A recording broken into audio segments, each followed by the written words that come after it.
For all the people out there who are trying to constantly look for balance, I get this all the time from my coaching clients, always asking me, how do I balance out my relationships with my business? And the answer I always have is that you need to focus on quality, not quantity. And this is a constant juggling act that we all have to do, is asking yourself the honest question that when I am with my family, am I actually spending quality time with them? Or am I just, scrolling through Facebook or going on Instagram or watching a TV show with them? Am I actually present for them? Am I actually focusing on the things that they're saying to me? And a lot of the times, that's a no. So don't try to find ways to increase your time. Like even the time that you have, you're not being present. So how is that quality time? You may only have 30 minutes with your partner, with your boyfriend, your girlfriend, your wife, your husband, your children. But how is that 30 minutes spent? Are you spending time with them, really listening and focusing on them? Are you turning off your phone and putting it in another room? Or are you so focused on what your business is doing that you're always on email? And it doesn't matter. You could have 5 hours. And if you still continue to do that, you're still not spending any time with them. Versus if you only have 30 minutes, you could spend every single minute of that really, really focused on them. And vice versa. When you're in business, when you're working at your job, are you spending all the time focused on your business? Is it actual deep work or is it just a bunch of distractions? You're checking your WhatsApp messages, you're checking your Instagram messages, you're checking your text messages and all of that, and you're not really focused on what you're doing at work. So it doesn't matter how much time you spend doing each thing. What truly matters is, are you actually spending time being present in everything that you're doing? You don't need to sleep less. You don't need to go on, maybe you do, I don't know. But if you spend a 6-week vacation with your family and the whole time you are focused on your laptop, you're focused on your business, then that's not good either, right?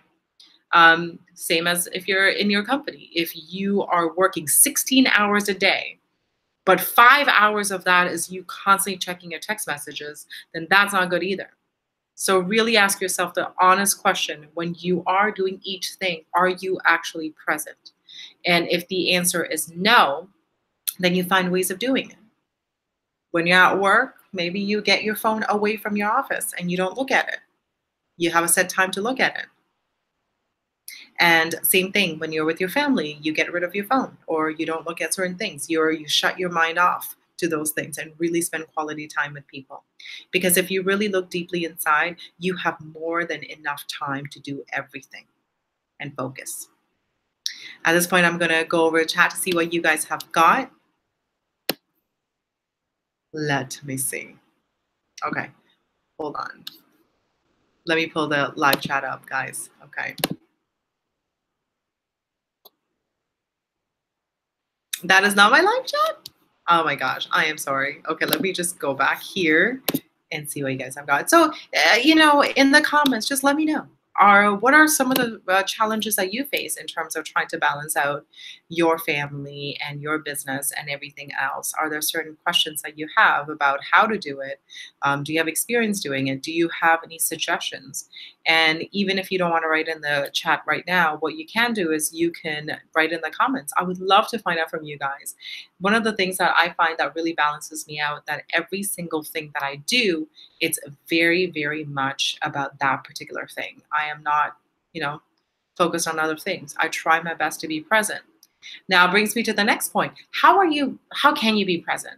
I think a lot of us grew up very distracted with social media, with the TV and everything else.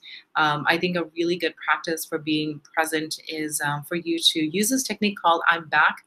It was taught to me by this man named Josh Pais. He's an actor, and he teaches actors how to be present and how to conquer the fear when they're going through auditions.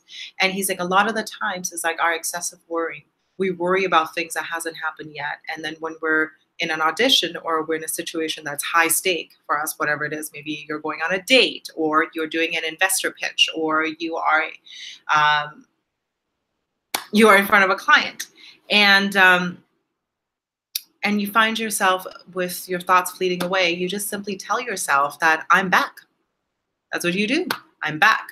I'm back. I'm back. I'm back. I'm back. I'm back. And you'll see how quickly you bring your attention back.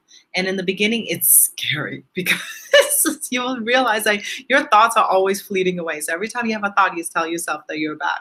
But eventually, you'll find that you are a lot more present. So that's a really, really simple way of being more present. Of course, if you want to invest some time, which I highly recommend, is doing meditation. Meditation has helped me immensely with being present and being in the moment, and it also has helped me a lot with dealing with anxiety. I used to have a lot of panic attacks when I was younger because I was constantly anxious about the future and constantly regretting the past, and that's what stress and anxiety is all about. It becomes very chronic. So it was really, really helpful for me to get into mindfulness. What do we have here? We have Debbie Ortiz. She's saying, hello, good morning. Good morning. It's good evening here, but good morning for you, darling. Nice to see you. That's something I'm working on with my family. I don't have a problem being present when I'm alone. Great technique. Yeah. So great, with your family. And you know what? The thing is that I was, I look at a lot of families, actually. I love human beings. I love people. I love, I'm so curious about people and what are the things that make them tick. That's why I am a coach. I think that's the reason why I really love my work. I do observe certain families, and I see that they're all on their phones a lot of the times. Or I see a couple go on a date and they're on their phones. It's like, it's such a weird concept because you are in front of someone who has taken their time out of their day to spend time with you. And you're on your phone with someone who's not there. And it's really sad to see that, because you are basically telling the person that's in front of you that you are not as important as a person who's not here right now, who's on the phone. And that could be anybody. It could be you scrolling through Instagram. You care more about these social influencers than you care about your own family and your friend. It could be anybody. It could be work. It could be anything. So I think people don't really see the importance of that and see how damaging it can be when you do something like that. That's how I see it. Like, if I'm on my phone and my boyfriend is sitting across from me, and yeah, you know what? We spend so much time together. We work from home, so there are times that we will be on our phones, but we're not setting time aside to be in front of each other. But when you pull out your phone and the person is talking to you, you're basically telling them you're not as important as a person that I'm looking at on the phone right now. And let's see how quickly things change when you shift that perspective. Right? All right. So guys, I am going to get going. Thank you so much, Debbie, for writing the wonderful comments and always supporting my channel as well as my Instagram. So it's really nice to see you. And hello, Don James. Nice to see you too. Good day from Singapore. Lovely. My very close neighbor, because I am in Thailand. All right, guys. Have an amazing day. I'll see you guys very soon, okay? Take care. Bye-bye.